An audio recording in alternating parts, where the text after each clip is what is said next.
Magandang hapon po sa bawat isa. Thank you sa mga host natin, bagong muka ng AFJC Online Devotion po natin. So, ayun po, mapagpalang hapon po sa bawat isa. I hope and pray na nasan man kayo ay kayo po ay mabless sa online devotion natin ngayon. Ayun, no? And then, I also din po, I hope and pray na nasan man kayo, kayo po ay nakikinig, mapalakas po kayo ng Panginoon sa umaga pong ito, maturuan po tayo, ay sa hapon pong ito, maturuan po tayo ng Panginoon sa hapon pong ito. Ngayon po mga kapatid, ang title po ng ating pong pag-uusapan is Thanks to You. Biro naman, it is a month of November, we talk about having be thankful, Thanksgiving. And then also din po, no, napakahalaga po sa buhay po natin ang pagiging marunong na mapagpasalamat sa lahat ng bagay, no. Actually kahit nung mga bata pa tayo ay tayo po ay natuturuan ng ating mga magulang na maging matuto na maging mapagpasalamat sa bawat nangyayari. Kung may mga tao na nagbigay sa atin, let us learn to be appreciate. At napakahalaga po nito para po sa atin kapag po tayo ay mayroong karamdaman. Sabi nga po ng mga sa internet ng mga doctors, they also acknowledge, no, na ang pagiging grateful ay nakakatulong din sa ating pong kagalingan. Nakakapag-boost po ng nakakapag-boost ng yung mga cells natin ng good cells, and then also nakakapag-boost ng fast recovery sa ating po mga karamdaman. And then not only that, no, makikita din po natin yung mga taong those people na who are grateful, no, sila yung mga tao na madaling kasama, masarap kasama, at sila yung mga tao na maraming kaibigan. Kaya no, napakahalaga na tayo po ay maging mapagpasalamat. Likewise din po sa ating pong Panginoon.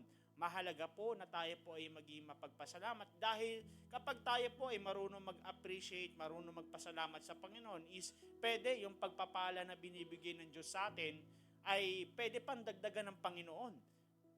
And then also, kapag po tayo hindi marunong magpasalamat sa Diyos, baka yung pagpapala na yung regalo na binibigay ng Diyos sa atin, baka last na yun kasi hindi tayo marunong magpasalamat sa Diyos.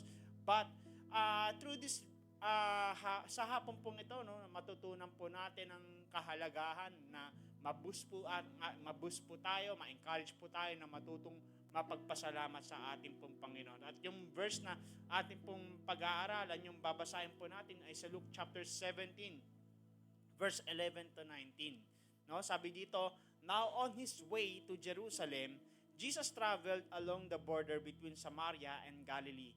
As he was going into a village, 10 men who had leprosy met him. They stood up at a distance and called out in a loud voice, Jesus, Master, have pity on us. When he saw them, he said, go show yourselves to the priests. And as they went, they were cleansed. One of them, when he saw he was healed, came back, praising God in a loud voice. He threw himself at Jesus' feet and thanked him, and he was a Samaritan. And Jesus asked, were not all 10 cleansed? Where are the other 9? Has no one returned to give praise to God except this foreigner? Then he said to him, rise and go, your faith has made you well. Pagpalain ang pagkabasa ng kanyang salita sa hapong pong ito. So nakita po natin mga kapatid that sa Luke chapter 17 verse 11 to 19, nakita po natin na may 10 tao, no, na lumapit kay Jesus, and then all these 10 people, they are suffering leprosy or ketong sa Tagalog, no. At sa panahon po nila mga kapatid ay wala pong lunas sa karamdaman nila, itong sakit na sa balat na ito. And then also, not only that, no, kapag ikaw po, sa panahon po nila, kapag ikaw ay merong sakit na leprosy, you are, kailangan kang ma-isolate. Kasi baka makahawa ka ng ibang tao. And then also, kung ikaw man ay naglalakad in public, no, maraming tao, you need to shout ng unclean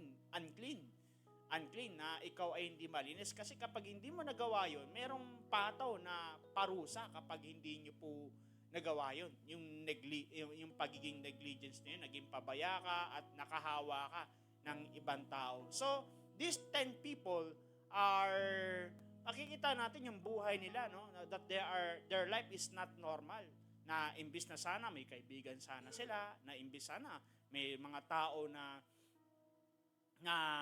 gusto makipag-usap sa kanila, walang may gusto makipag-usap sa kanila, and then we can see na gusto nilang maging normal na makapagtrabaho ng maayos, pero hindi nila magawa kasi meron silang karamdaman na nagsasuffer, na nagdudulot ng kanilang buhay ay hindi naging normal. Kaya yun ang nagtulak sa kanila para lumapit kay Jesus, na mag-ask ng tulong kay Jesus.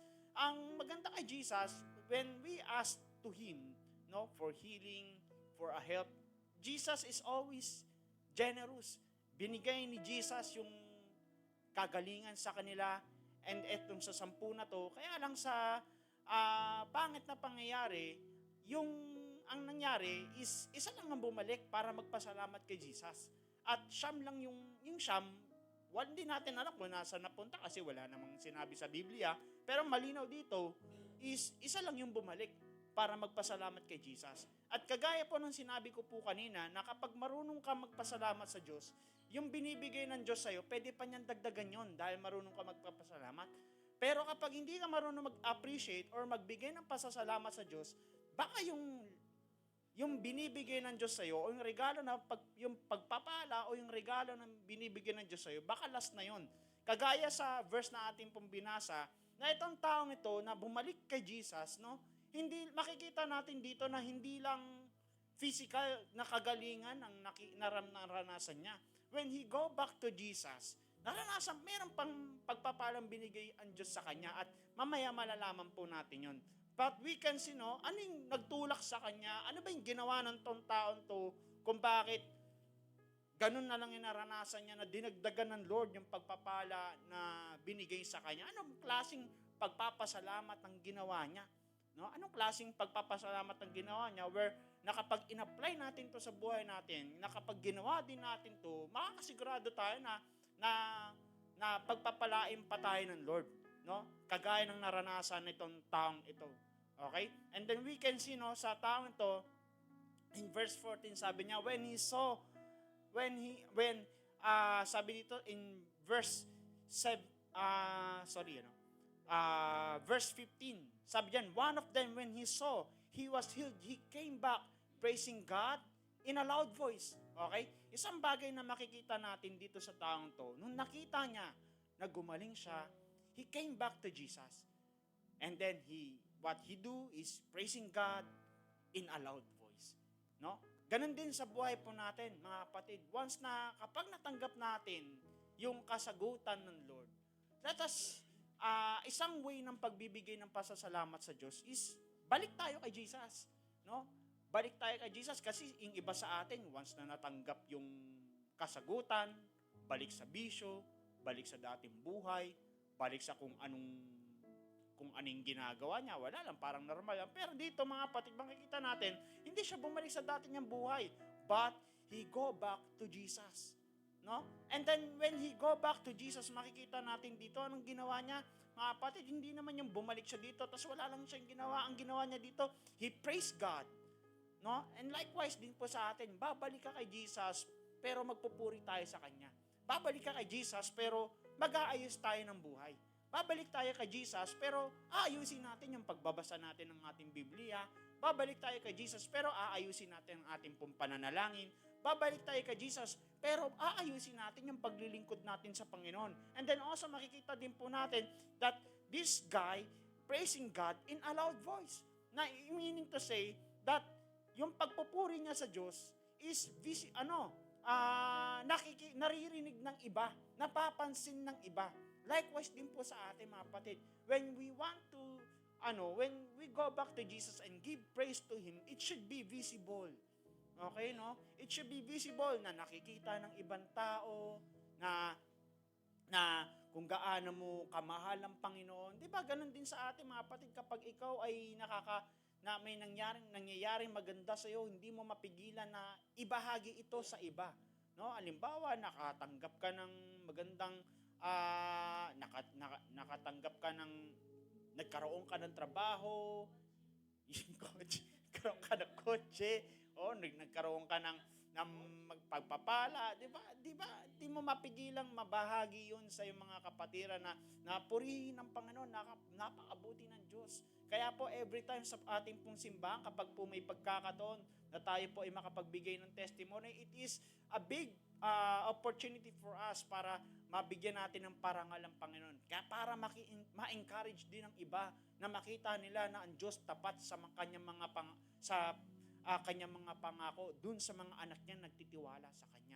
That's why it should be visible. Just like this guy na he praising God in a loud voice. And then also we can see dito mga kapatid, verse 16, he threw himself at Jesus' feet and thanked him. And take note, he was a Samaritan. Amen.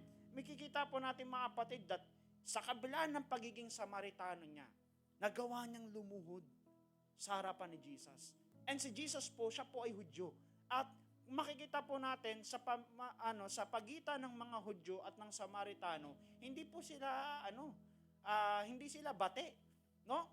The Jews and Samaritan in their time are not in the good terms.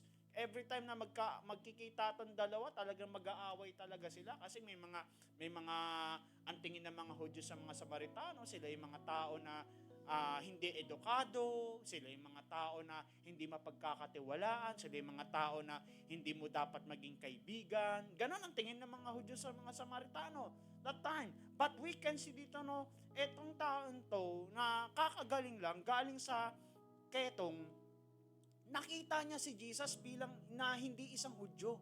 Nakita niya si Jesus na isang Diyos, kaya siya lumuhod sa kanya. Kaya lumuhod itong Samaritano na to kay Jesus. Ganon din po sa ating mga kapatid. Isang bagay ng pagbibigay ng pasasalamat sa Diyos, let us learn, no, to humble ourselves to God. Let us learn, mga kapatid, na i-honor natin ang ating pong Panginoon. Nakakasigurado ba tayo na na-honor natin ang Lord? Bakit tayo pasaway? Kung nakakasigurado ba tayo na na-honor ba natin ang Lord? Bakit pa-importante tayo sa loob ng simbahan? Nakakasigurado ba tayo na ino-honor ba natin ang Lord? Bakit di ka nagsisimulang magtanggal ng bisyo mo? Nakuha niyo po mga kapatid. Kaya para sa ating po mga kapatid, it is important for us na isang way ng pagbibigay ng papapasalamat sa Diyos, mga kapatid, is magtino tayo ng pagsamba sa Kanya. Magtino tayo ng paglingkod sa Kanya, mga kapatid. And then we can see po mga kapatid, no, na itong taong ito talagang pinairal niya yung humility niya. Hindi niya pinairal yung nang dahil si Jesus, Hudyo at Samaritano. Hudyo si Jesus Samaritano ako, sa tingin ko, okay na yon. No, hindi na ako babalik kasi baka mamaya mag-away kami. Pero hindi mga kapatid, tinignan niya si Jesus na isang Diyos. Ganon din po tayo. Hanggat nakikita natin ang ating na si Jesus ay isang Diyos, yan na magtutulak sa iyo na gumawa ka ng isang bagay na maganda para sa harapan ng ating pong Panginoon. Amen. And lastly po mga kapatid, sabi dito verse 17, Jesus asked, "Were not all 10 cleansed? Where are the other 9? Has no one returned to give praise to God except this foreigner?" Okay, in verse 17 and verse 18, makikita po natin mga kapatid that Jesus nag-expect si Jesus kasi hinanap niya yung siyam no? Where not all 10 cleansed? Where are the other 9? No? Hinanap ni Jesus yung siyam na, ano ba? Ba't ganun? Isa lang yung bumalik? Di ba 10 kayo na humihingi ng tulong sa akin? Ba't isa lang yung bumalik? Ba't isa lang yung nagpasalamat? No? And then, makikita natin that we should be reminded na God is always expecting us to give thanks. Nag-expect si Lord na magbigay tayo ng pasasalamat sa Kanya. Why? Because He is our God. Pangalawa, because He is our Redeemer. Amen. Pangatlo, because He is our provider. Amen. And then, ayan mga kapatid, we can see na itong taon to, bumalik kay Jesus, nagtino ng pagsamba. Bumalik kay Jesse. Kay Jesse bumalik, hindi kay Jesus. Joke lang po mga kapatid. No? And then, ayun, nagpasalamat sa Diyos. We can see, etong taon to talagang pinagpala ng Diyos. Amen. Bakit? Sabi, verse 19, sabi dyan, then he said to him, rise and go, your faith has made you well. Yun. So, itong sinabi ni Jesus that your faith has made you well, sa salitang Griego niyan is sodeso. No? Sodeso, it means to be saved, to be redeemed, to rescue from danger.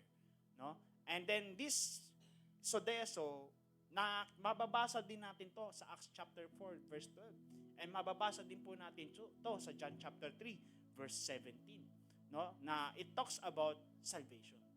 And we can see na itong taon to, na nung nagpasalamat siya kay Jesus, may isa pang binigay ang Diyos sa kanya.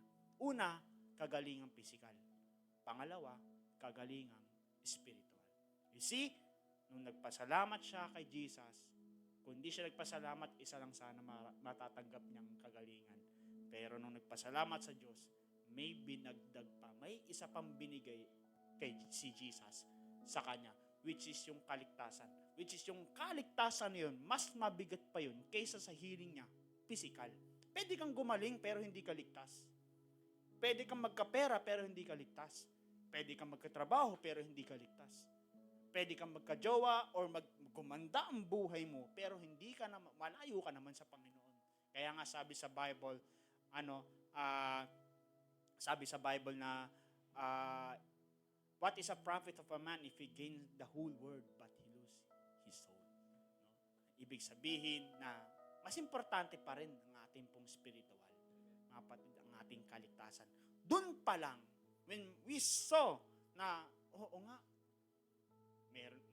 may problema o ganito. Pero kapag nakita mo na si Jesus, binigyan tayo ng kaligtasan. Yung kaligtasan na kailanman hindi natin kayang ma-receive ng sagsaganang sarili ng natin. At sa biyaya lang ng Panginoon natanggap natin to. Doon pa lang magkakaroon na tayo ng rason para magpasalamat sa Panginoon. Amen? Kaya po mga kapatid, sa buhay po natin, mga kapatid, there's always a reason to give thanks to God. Uulitin ko po, mga kapatid, kapag hindi ka marunong magpasalamat sa Diyos, yung binibigay ng Lord sa iyo, baka huli na yun. Pero kapag marunong ka magpasalamat sa Lord, sorry.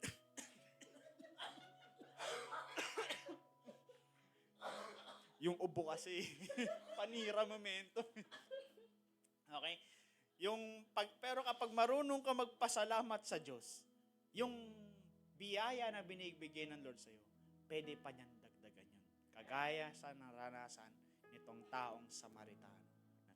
Pray tayo. Hallelujah.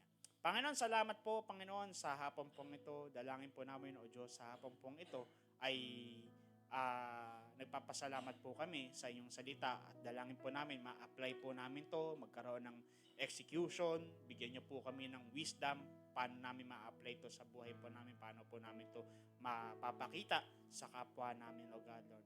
At dalangin po namin sa oras pong ito, Panginoon, napagpala po kami. Salamat po dahil napagpala niyo po kami ng iyong salita, Panginoon. We pray, Panginoon, na madakila po namin ng iyong pangalan, malawalhati po namin ng iyong pangalan. Ito ang aming pong panalangin sa tanging pangalan ni Jesus.